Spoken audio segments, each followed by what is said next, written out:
नेहरू के तथाकथित लेगेसी को जीवित रखने के लिए कांग्रेस पार्टी ने न जाने कितने महानुभावों को, हो सकता है वो कांग्रेस के हो या कांग्रेस के बाहर के लोग हो,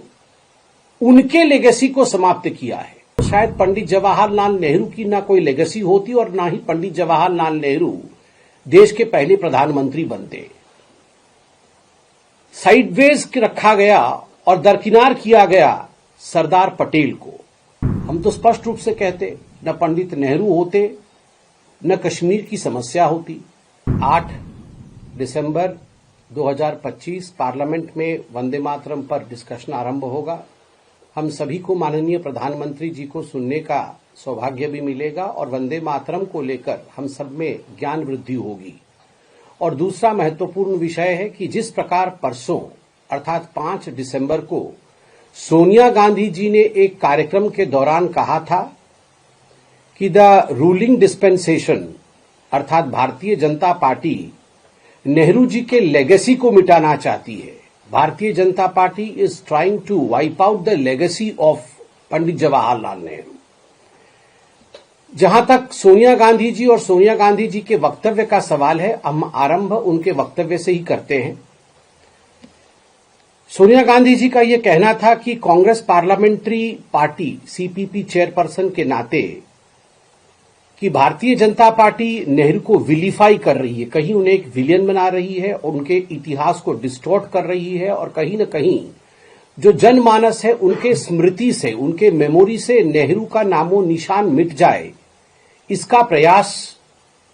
भारतीय जनता पार्टी कर रही है। मैं सोनिया जी को ससम्मान कहना चाहूंगा कि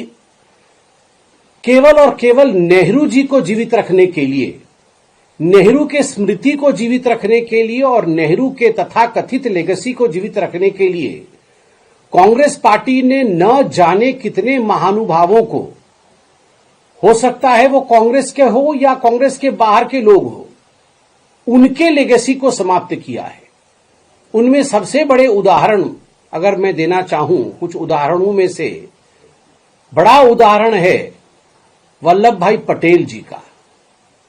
कि किस प्रकार वल्लभ भाई पटेल जी को समाप्त करने की कोशिश की गई कांग्रेस के अंदर ही। और तो और अगर सही डेमोक्रेटिक तरीके से कांग्रेस पार्टी के अंदर जो वोटिंग प्रणाली थी कि देश का पहला प्रधानमंत्री कौन बनेगा, अगर उसे फॉलो किया जाता तो शायद पंडित जवाहरलाल नेहरू की ना कोई लेगेसी होती और ना ही पंडित जवाहरलाल नेहरू देश के पहले प्रधानमंत्री बनते। साइडवेज रखा गया और दरकिनार किया गया सरदार पटेल को। ठीक उसी प्रकार सुभाष चंद्र बोस जी को कई वर्षों तक जिस प्रकार उनकी उपेक्षा की गई और जिस प्रकार उनके विषय में कम करके आंकने की कोशिश कांग्रेस पार्टी ने किया है, वह भी आप जानते हैं। केवल इतना नहीं, उससे बड़ी बात है कि बाबा साहेब अंबेडकर जिन्होंने भारत के संविधान को रचा, who was the chairman of the drafting committee of the Indian constitution, उनके साथ जिस प्रकार का व्यवहार पंडित जवाहरलाल नेहरू का रहा, यह कोई छिपी हुई बात नहीं है, जनता जनार्दन जानती है। और मैं धन्यवाद दूंगा आदरणीय प्रधानमंत्री श्री नरेंद्र मोदी जी का कि उन्होंने भारत के सदन में यह मौका भी दिया। जब संविधान के विषय में चर्चा हो रही थी तब हमें मालूम पड़ा कि जो चिट्ठी आदान प्रदान, पत्राचार हुए थे अंबेडकर जी और अंबेडकर जी के साथ नेहरू जी का, उसमें अंबेडकर जी ने नेहरू जी के विषय में क्या कहा है, नेहरू जी के प्रति अंबेडकर जी की क्या सोच थी, यह भी हमने देखा। और बदला किस प्रकार कांग्रेस पार्टी ने लिया, उसके लिए मैं एक कार्टून भी लेकर आया हूं। ये 2012 तक एनसीईआरटी के किताब में यह कार्टून मौजूद था, जहां आप देख सकते हैं पंडित जवाहरलाल नेहरू किस प्रकार चाबुक चला रहे हैं अंबेडकर जी के ऊपर।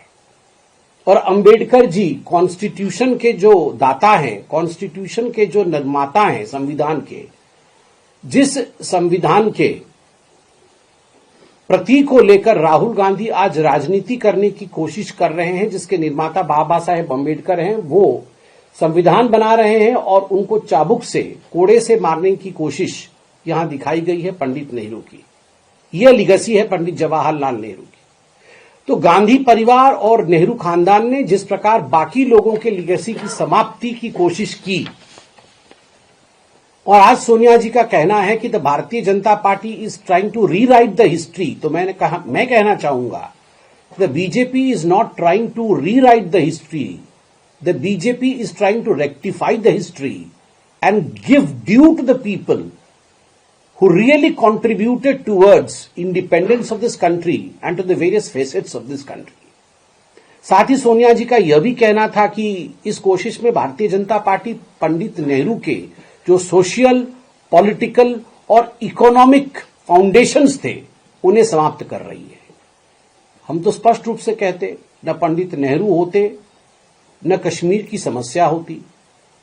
न पंडित नेहरू होते, और शुरू से ही भारत में गरीबी हटाओ का जो तथाकथित आंदोलन चला, जिसमें केवल स्लोगनरिंग हुआ मगर जिसमें जमीन पर कोई काम नहीं हुआ, उससे भी हम निजात पाते।